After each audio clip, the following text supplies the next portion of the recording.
جی تو دوستو، السلام علیکم. آپ کا بھائی، آپ کا دوست، آپ کا پیارا محمد اقبال شیخ ایک بار پھر آپ کے سامنے ہے. اور آج جس شخصیت سے ہم آپ کو ملوا رہے ہیں، ان کا تعلق ہے ہمارے صوبہ خیبر پختونخوا کے شہر نوشہرہ سے. تو نوشہرہ سے ہمارے ساتھ موجود ہے مفتی نور الوہاب بھائی. السلام علیکم مفتی صاحب. وعلیکم السلام ورحمۃ اللہ وبرکاتہ. جی تو مفتی صاحب، آپ ذرا اپنا تعارف کرائیے کہ آپ نوشہرہ میں رہتے ہیں، اور آپ کیسے، آپ نے بچپن آپ کا کیسے گزرا. بچپن میں آپ کو بچپن سے ہی شوق تھا اس طرف آنے کا کہ آپ اسلامی تعلیمات میں کچھ آگے بڑھیں، یا یہ بعد میں شوق ہوا، یا انیشل شوق آپ کا کیا تھا؟ تو اس بارے میں ذرا بتائیں، تعارف کرائیں اپنا. جی، میرا نام نور الوہاب ہے، اور جیسے کہ آپ نے بتایا کہ میرا شہر جی نوشہرہ کے پی کے خیبر پختونخوا. ایک نوشہرہ جو ہے آپ کی کراچی جی میں بھی ہے، لیکن یہ ہمارے کے پی کے میں ہے. اور کے پی جی کے جی میں ہمارا چھوٹا سا گاؤں ہے، بالکل سٹی کے ساتھ قریب ہے، 10 کلومیٹر فاصلہ ہے. جی خشکی جی بالا اس کا جی نام جی ہے. جی تو جیسے ٹھیک کہ آپ نے ٹھیک ہے. ویسے فرمایا. ویسے ویسے مفتی صاحب، میں نے جی جی. نوشہرہ میں 2-3 مہینے گزارے ہیں. نوشہرہ کے اچھا قریب ایک اچھا. جگہ ہے امان گڑھ، اور امان گڑھ جی میں جی ہے آدم جی پیپر مل. تو اس کی جو جی جی. کالونی ہے اس کے اندر میں نے 2 مہینے گزارے، اور پھر میں نے ارد گرد کے علاقہ پورا گھوما. تو آپ کا نوشہرہ، جی پپی وپی، یہ سب میں نے بہت اچھی طرح گھوما ہوا ہے. جی ماشاء اللہ ماشاء اللہ. اور جیسے کہ آپ نے فرمایا کہ تعلیمی کیریئر، تو ظاہر ہے کہ ہمارے خاندانی تسلسل یہ ہے کہ ہمارے خاندانی مذہبی لوگ ہیں سارے. میرے دادا گڈ. صاحب جو ہے وہ پیر آپ مانکی، جو اس کا ثانی صاحب تھے، دوسرا جو بزرگوں کے نسبت تھے، ان سے بیعت تھے. جی اور ہمارا خاندانی سلسلہ جو ہے وہ تصوف کے ساتھ کافی جوڑا رہا ہے.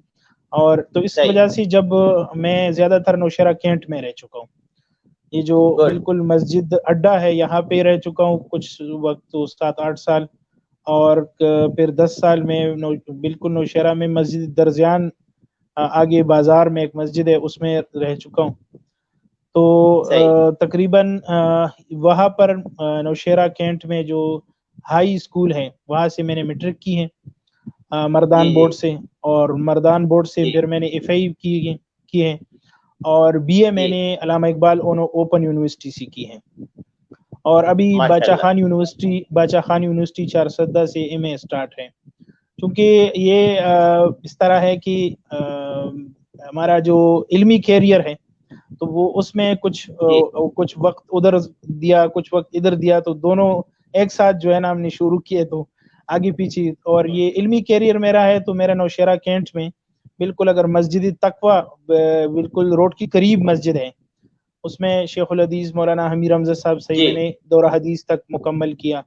پھر میں نے افتاح چارسدہ ایک مدرسہ ہے، مدرسہ روضۃ الاسلام، وہاں سے جی میں نے دارالافتاح کی 2017 اور 18 میں صحیح دارالافتاح صحیح کی ہے.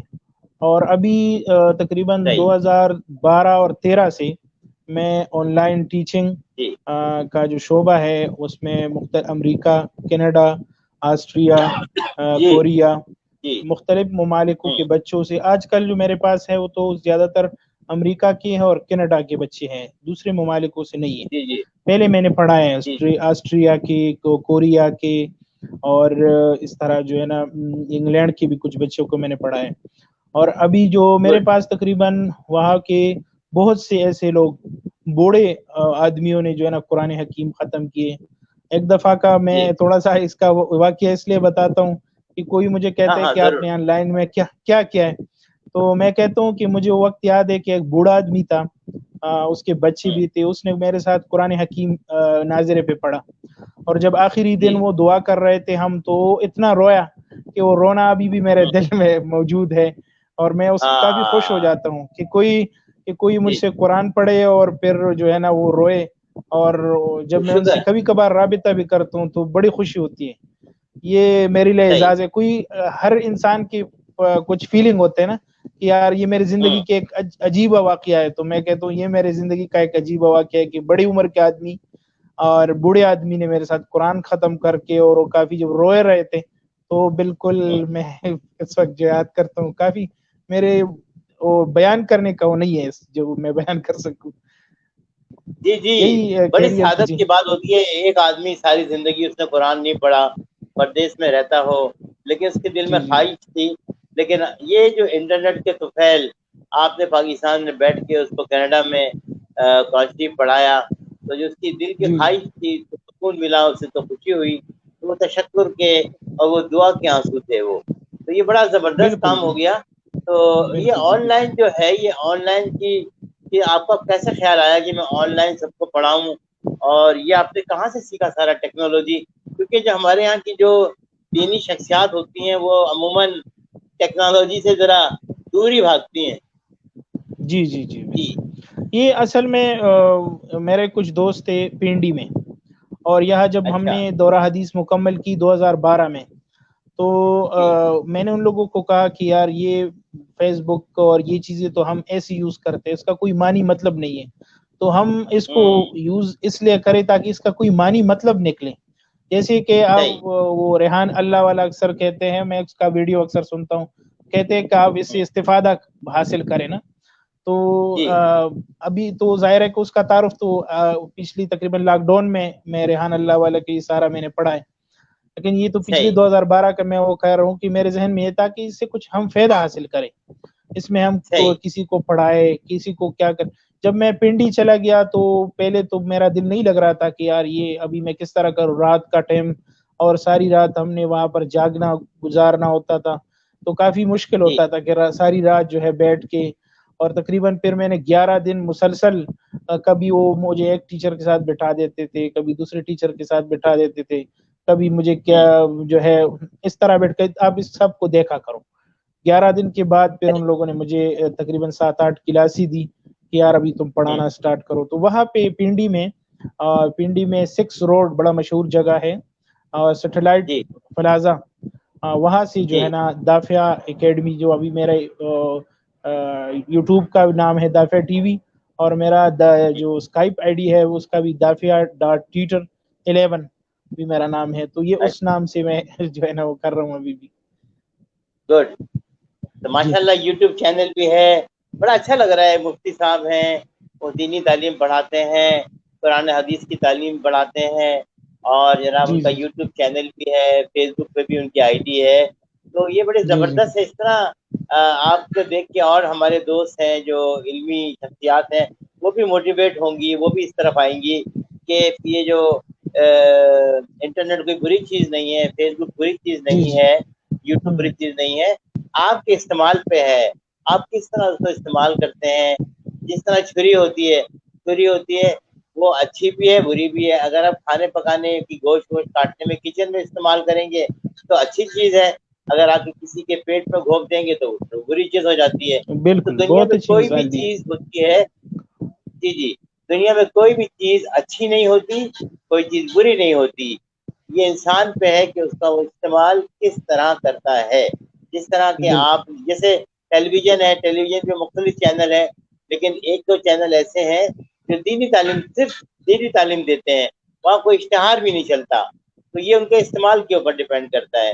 تو میں آپ کو سلام پیش کرتا ہوں مفتی صاحب کہ آپ ماشاء اللہ ڈیجیٹل ٹیکنالوجی کو جو ہے وہ مثبت استعمال کرتے ہیں, اور دنیا بھر میں بچوں کو قرآن بھی سکھا رہے ہیں, اور دین کی معلومات بھی فراہم کر رہے ہیں, قرآن و حدیث کی روشنی میں مشاورت بھی دے رہے ہیں. تو یہ آپ جو آپ کے اسٹوڈنٹس ہوتے ہیں ان سے آپ کنیکٹ کیسے کرتے ہیں؟ جی میں اسکائپ کے ذریعے کنیکٹ کرتا ہوں, اور ان کے موبائل نمبر بھی میرے پاس ہے, اسکائپ آئی ڈی بھی میرے پاس ہے, اور میرا جو ان سے کلاسز ہوتی ہے وہ اسکائپ کے ذریعے ہوتی ہے. اچھا, اسکائپ وہ کے ذریعے ہم زیادہ پڑھاتے تر ہیں. آپ جی وہ گروپ میں پڑھاتے ہیں یا انڈیویجول؟ نہیں اکیلے, جیسے میں اور آپ اکیلے ہیں اس طرح جو ہے نا ہم اکیلے ایک اچھا بندہ, اچھا ہر کسی کا ہمارے پاس زبردست. 30 منٹ کا کلاس ہوتا ہے. 30 منٹ میں ہم اس کو قرآن کا پریکٹس بھی کرواتے ہیں, اور پھر نماز کا سبق یا دعائیں وغیرہ بھی ساتھ میں, اور جو ترجمہ پڑھتے ہیں تو پھر اس کو ترجمے کے ساتھ کچھ تعلیم الاسلام کی چھوٹے کتاب وغیرہ وہ بھی ساتھ میں پڑھاتے ہیں. جی جی جی، آپ نے بڑا زبردست ذکر کر دیا مفتی صاحب. میں آپ سے ایک بہت اہم مسئلے کی طرف یہاں میں آپ کی توجہ مرکوز کرتا ہوں. تو یہ تو کام بہت زبردست کر رہے ہیں آپ آن لائن کا. یہ مجھے بتائیے کہ ہمارے پاکستان میں عمومی طور پر جب بچوں کو مدرسے بھیجا جاتا ہے تو قرآن حکیم پڑھایا جاتا ہے، سکھایا جاتا ہے، اس کا تلفظ سکھایا جاتا ہے، اور کوشش کی جاتی ہے کہ اس کی ادائیگی درست طور میں کی جائے. بچہ ایک سپارہ ختم کر لیتا ہے، 2 سپارے ختم کر لیتا ہے، لیکن اس کو اس کے معنی نہیں پتا ہوتے، اس کا مفہوم نہیں پتا ہوتا. لیکن جو یہ سلوک کرتے ہیں ہم اللہ کی کتاب کے ساتھ کہ بغیر سمجھے ہوئے اسے پڑھتے ہیں. لیکن جب ہم اسکول میں کالج میں کسی انسانوں کی لکھی ہوئی کتاب پڑھتے ہیں تو پوری ہماری سمجھ میں آ رہی ہوتی ہے، ہر چیز سمجھ کے ہم پڑھتے ہیں. تو یہ کیا وجہ ہے کہ اس طرف ہمارے علماء کرام اور مدارس توجہ نہیں دیتے کہ جب بچے کو سپارہ پڑھایا جائے، چاہے آپ ایک آیت ہی پڑھائیں، 2 آیت پڑھائیں، تو اس کا ترجمہ بھی ساتھ ساتھ پڑھائیں. وہ یہ کیوں کہتے ہیں کہ پہلے قرآن شریف پہلے عربی پڑھ لو، بعد میں دیکھیں گے، بعد میں آپ کو پڑھائیں گے اس کا ترجمہ. تو یہ ایسا کیوں کہتے ہیں؟ وہ جب ہاتھ کے ہاتھ کیوں نہیں پڑھاتے؟ جی ہاں بالکل جی، آپ نے بہت اچھا پوائنٹ کیا، اور اس کے حوالے سے تو میں بڑا وہ کرتا ہوں، کام کرتا ہوں. میں یہاں پہ اکثر جب آپ کو بات بتاتا ہوں، جب میں مسجد میں، یہاں پہ میرے پاس چھوٹا سا مسجد ہے تو گھر جی کے جی ساتھ ہے نا، تو جب میں جی ادھر جی بچوں کو اکثر میں نماز کا سبق کے ساتھ وہ ترجمہ بھی ساتھ میں پڑھا دیتا ہوں. اور جی جو بالکل. میں اس کو کہتا ہوں، جیسے جب قرآن ختم کرے تو حفظ کے ساتھ، اگر آپ حفظ کرنا چاہتے کر لیں، لیکن حفظ کے ساتھ آپ ترجمہ ضرور یاد کریں. تو یہ آپ نے بہت اچھی بات جی کی کہ ہمارے مدارسوں میں صرف بڑے جی اب میں علم کرنا چاہتا ہوں تو مجھے ترجمہ پڑھایا جاتا ہے، لیکن عام لوگوں کو بہت کم جی جو ہے نا ترجمے کے حوالے سے جی یہ چیزیں بہت جی کم جو ہے جی نا جی وہ کیا جاتا ہے. جی تو جی یہ آپ نے بہت جی اچھا جی پوائنٹ کیا. یہ اچھی بات ہے کہ ہمارے یہاں شعور جی پیدا ہو جائے. ہمارے جو یہ سرکاری سطح پر اس طرح ہونا چاہیے کہ ان کے لیے قرآن حکیم کا ٹرانسلیشن کے لیے جو ہے ایک اسکول میں بھی پراپر کلاس ہو اور مدرسے میں بھی پراپر کلاس ہو. روزانہ بیس پہ 2-3 جی آیاتیں اس کا ٹرانسلیشن.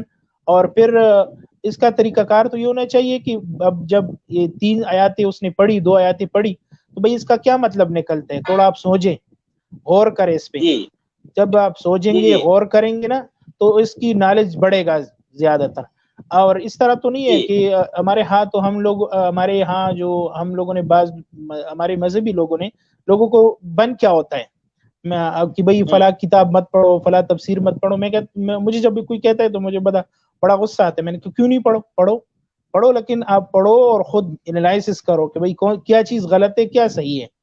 خود انسان کو صحیح. اللہ تعالیٰ نے خلقت فطرت دی، فطرتاً بنیادی طور پر اللہ نے انسان کو اچھی اور برائی کی تو ایک تصور دی ہے، ایک اس کے ذہن میں کہ اچھا ہے اور برا ہے.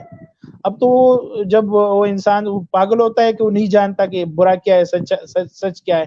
تو ظاہر ہے کہ جب انسان کے اندر یہ خصوصیات ہے کہ یہ سچ کیا ہے اور برا کیا ہے، تو ظاہر ہے کہ اس کو چاہیے کہ وہ کیا کریں، سمجھے قرآنی آیات کے اس کے اوپر غور و تدبر کریں. جی جی جی بالکل. اور مفتی صاحب آج کل تو بہت سارے قرآن شریف ایسے اویلیبل ہے مارکیٹ میں جس کا اندر اس کا ترجمہ انگلش میں بھی اویلیبل ہے، اردو میں بھی اویلیبل ہے. اگر آپ وہاں نہیں پڑھتے، آپ کے پاس موبائل کے اندر آپ ترجمہ پڑھ سکتے ہیں قرآن کا. بڑی اچھی اچھی ایپس ہیں. ایک ایپ ہے اسلام 360، اسلام 360. تو اس کے اندر بھی جی ترجمہ جی ہاں، موجود ہے، اس کو میں خود احادیث یوز موجود کرتا ہے. ہوں. جی جی.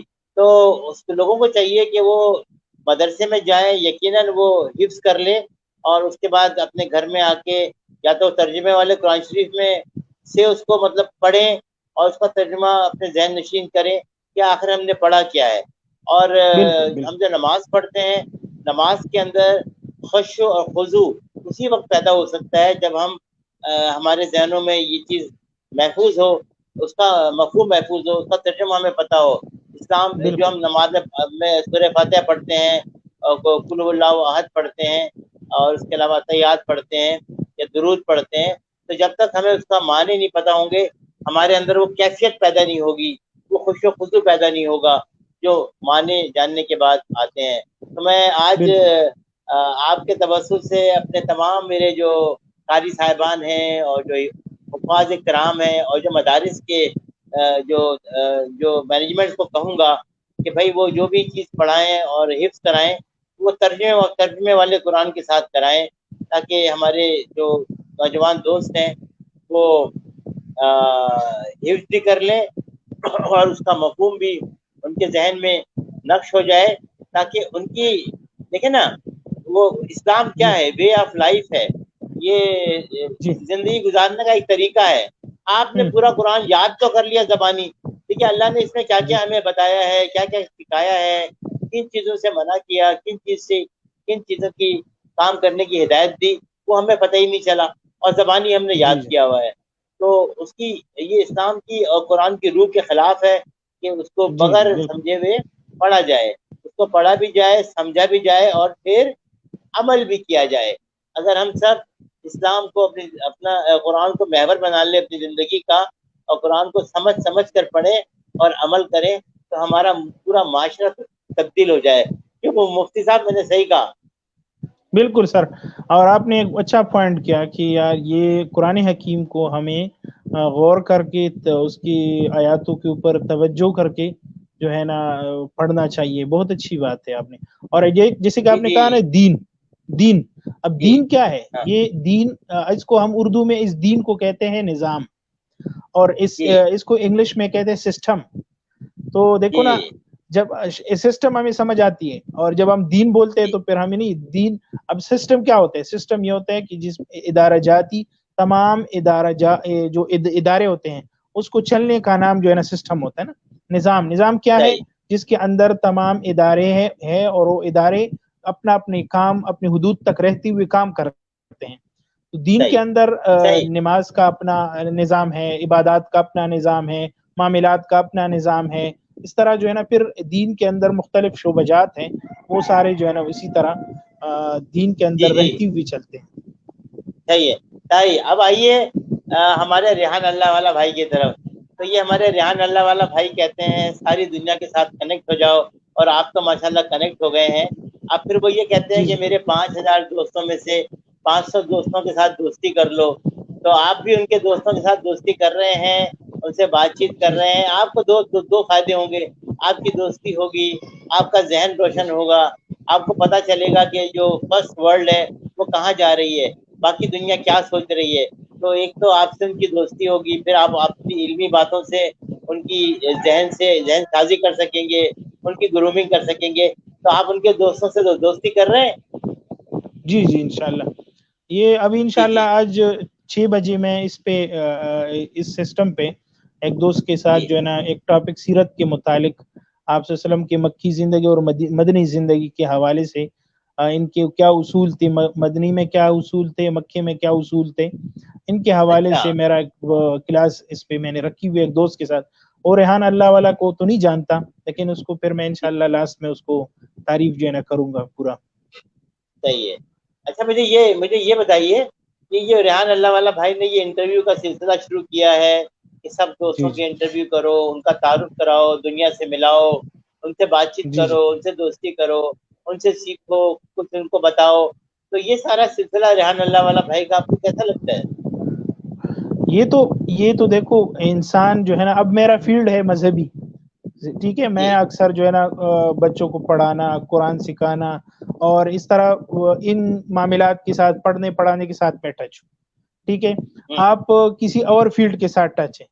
ٹھیک ہے, تو ہم ایک دوسرے سے کیسے استفادہ کر سکیں گے؟ جب ایک دوسرے کے ساتھ ہم نزدیک بیٹھیں گے تو تب استفادہ کر سکیں گے نا. تو قرآن بھی ہم ہی کہتے ہیں کہ افلا تعقلون افلا تتدبرون افلا تشعرون, کہ تم جو ہے نا غور کرو, فکر کرو. تو یہ غور و فکر کیسے کریں گے؟ تب کریں گے جب کسی فیلڈ والے بندے کے ساتھ ہم بیٹھیں گے. جب ہم اس کے ساتھ نہیں بیٹھیں گے, آج میں نے آپ کے ساتھ بیٹھا, آپ نے بہت اچھی باتیں کی اور بہت اچھی باتوں کی طرف نشاندہی کی, تو ظاہر ہے کہ میں نے آپ سے کچھ سیکھا, آپ نے مجھ سے کچھ سیکھا. دیکھیں جب ہم بیٹھیں گے ایک ساتھ تو تب جا کے آگے تیسری بات آئے گی نا. جب 2 باتیں آپس میں ٹکرائے گی تو تیسری بات نکلے گی نا. تو ظاہر ہے کہ صحیح جب باہر کے لوگ ہمارے اپنے لوگ ایک دوسرے کے ساتھ مل ملاپ ہوں گے اور بیٹھیں گے تو ظاہر ہے کہ ہم ایک نیا تیسری بات جو سیکھنے کا عمل ہے وہ آگے بڑھے گا.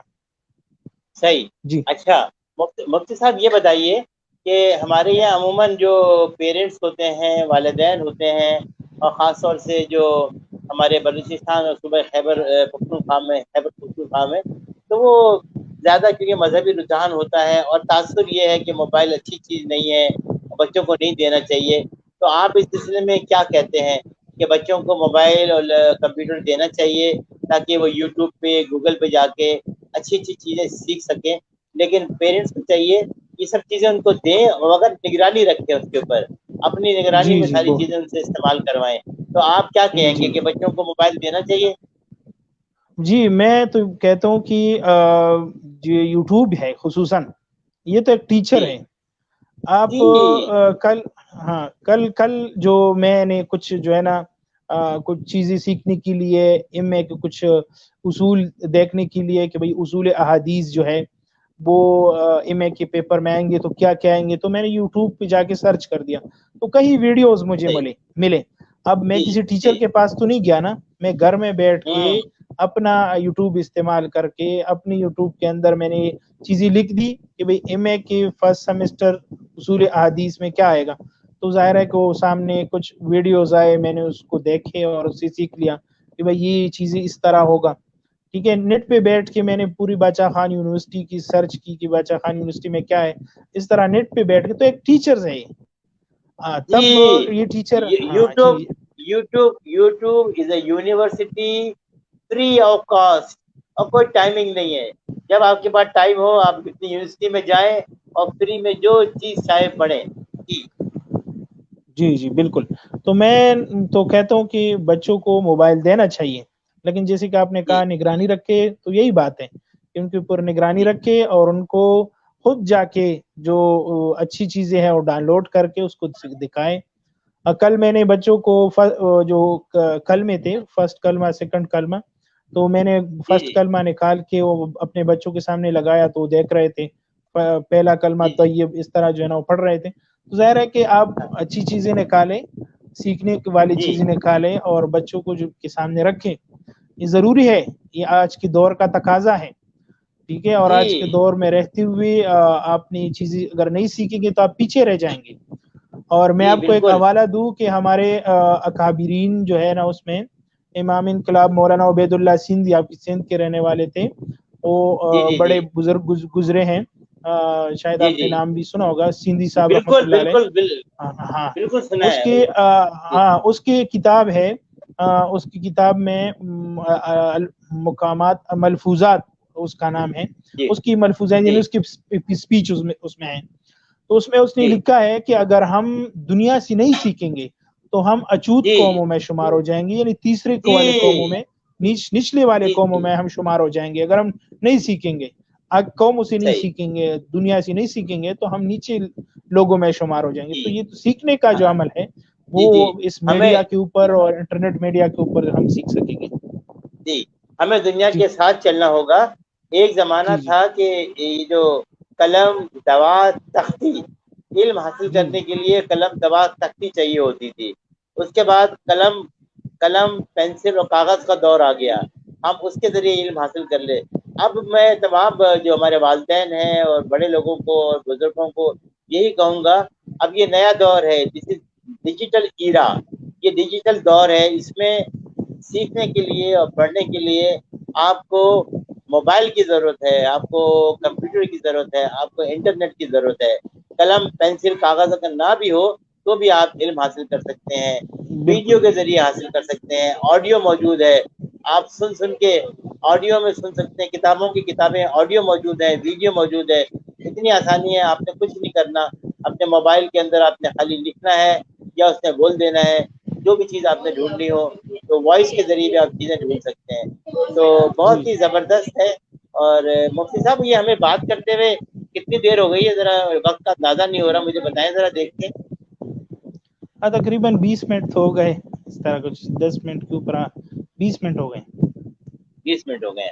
تو جی مفتی صاحب یہ جو ساری صورتحال ہے آن لائن ٹیچنگ کے حوالے سے، اور ہمارے ریحان اللہ والا بھائی بھی آن لائن ٹیچنگ سکھاتے ہیں، اور انہوں نے بھی ایک بیچ پورا تیار، ایک بیچ ہمارا نکل چکا ہے، علماء کرام کو انہوں نے خاص طور سے انوائٹ کیا تھا. تو انشاءاللہ جو میں پھر کہوں گا، اور جو دوست جو ہیں علماء کرام ہیں، اگر وہ سیکھنا چاہتے ہیں آن لائن ٹیچنگ کے حوالے سے، تو وہ اسٹریم یارڈ ہے، زوم ہے، اور دوسرے ٹولز ہیں، تو جو چیز سیکھنے چاہتے ہوں تو آپ وہ مجھ سے بھی رابطہ کر سکتے ہیں، ڈائریکٹ ریحان اللہ والا بھائی سے رابطہ کر لیں، یا ہمارے مفتی ابو غامز ہیں ان سے رابطہ کر لیں. تو انشاءاللہ اگلا بیچ ہوگا تو ہمارے جو مفتی صاحبان ہیں یا اور جو دیگر ہمارے قاری صاحبان ہیں، جو بھی اس میں شریک ہونا چاہیں، حصہ لینا چاہیں ڈیجیٹل ٹیکنالوجی کے حوالے سے، تو ریحان فاؤنڈیشن جو ہے وہ مفت میں سب کو سکھاتی ہے. اچھا مجھے مفتی صاحب ابھی میں تھوڑا سا میں آپ سے علمی سوال کر رہا ہوں. جی سر. علمی سوال یہ ہے، الحمدللہ پاکستان بھر میں ہم لوگ چیریٹی کرنے میں آگے رہتے ہیں، فطرہ بھی دیتے ہیں، زکوٰۃ بھی دیتے ہیں، صدقات بھی دیتے ہیں، بڑے بڑے چیریٹی ہاسپٹل ہم نے کھولے ہوئے ہیں. لیکن آپ نے عمومی طور پہ یہ دیکھا ہوگا، جب کسی کے والد کا انتقال ہو جاتا ہے اور والدین چلے جاتے ہیں، تو بہن بھائی آپس میں کوئی ایک بھائی یا بہن جس کے پاس وراثت پہ قبضہ ہوتا ہے، وہ وراثت بانٹنے میں ہم لوگ بڑی زیادتی کرتے ہیں بہن بھائیوں کو. تو اس کی کیا وجوہات ہے، اس کا کیا حل ہونا چاہیے، اور اسلام کا اس کے اوپر کیا حکم ہے؟ دیکھو یہ تو پہلی دن کی ساری چیزیں ہیں، لیکن ہم چھوڑ دیتے ہیں تو پھر مسائل پیدا ہوتے ہیں نا. دیکھو پہلے دن یہ ہے کہ جب آپ کی والد صاحب فوت ہوئے تو آپ نے کیا کرنا ہے، آپ نے فرسٹ آف آل جتنا اس کا ورثہ ہے، جتنا اس کا ترکہ ہے، اس نے مال چھوڑا ہے، اس مال کو آپ نے جمع کرنا ہے. ٹھیک ہے، جتنا بھی چیزیں ہیں، اور اس سے اس کی کفن دفن مین اس کا نہانا، اس کا جو ہے نا نہانے کے ساتھ اس کا قبر کودنے میں اس کو جو ہے نا رکھنا. یہ پورا جو سلسلہ ہے، اس میں نہانا ہو گیا، کفن ہو گیا، تو کفن کی اگر قبر کودنے کا جو اجرت ہے وہ ہو گیا. تو یہ ساری چیزیں مل کے یہ کفن دفن میں آ گیا. تو اس میں اس کی ترکہ سے جو اس نے چھوڑا ہے، اس پیسوں سے اس کو کرنا ہے، یہ تمام کام کرنے ہیں. پھر دوسرے مراحل میں جب یہ کام ہو جائے تو اس کی جو قرض ہے وہ ادا کرنا ہے، اسی وقت ادا کرنا ہے، اسی وقت سب کے سامنے کہہ رہے جس کا قرض ہے آگے آ جائے، زیادہ ہو کاروبار ہو تو سارا حساب تو ظاہر کرنا چاہیے. تو جب اس کی ترکہ سے اس کا قرض ادا ہو جائے تو اب اس کا وصیت، اس نے کیا کچھ وصیت کی ہے یا نہیں کی ہے. اگر اس نے کچھ وصیت کی ہے تو اس وصیت کو اس نے کچھ وصیت کی، اس کو مال جمع کر کے اس نے کہا کہ بھئی میرے 4 لاکھ روپے ہے، آپ اس کو جو ہے نا میں وصیت کرتا ہوں کہ فلاں جگہ کو دے دیں. تو 4 لاکھ نہیں دینا ہے اپنے آپ اس کو. 4 لاکھ ہے تو 1 لاکھ وصیت میں دے دیں، 3 لاکھ رہنے دے دیں. ٹھیک ہے، وہ اصل میں ترکہ میں جو رشتہ دار ہے اور جو ورثہ ہے تاکہ اس کے لیے چھوڑا جائے نا. اچھا صحیح. ہاں، تاکہ اس کے لیے چھوڑا جائے. تو اب اس کے بعد جو ہے جو جتنا مال رہ گیا تو وہ ورثہ میں تقسیم کر کے مرد کے لیے جو ہے وہ پورا حصہ اور عورت کے لیے آدھا حصہ جو ہے نا وہ دیا جائے. تو یہ سارا سلسلہ آپ نے فوتگی کی فوراً بات کرنی ہے. ٹھیک ہے.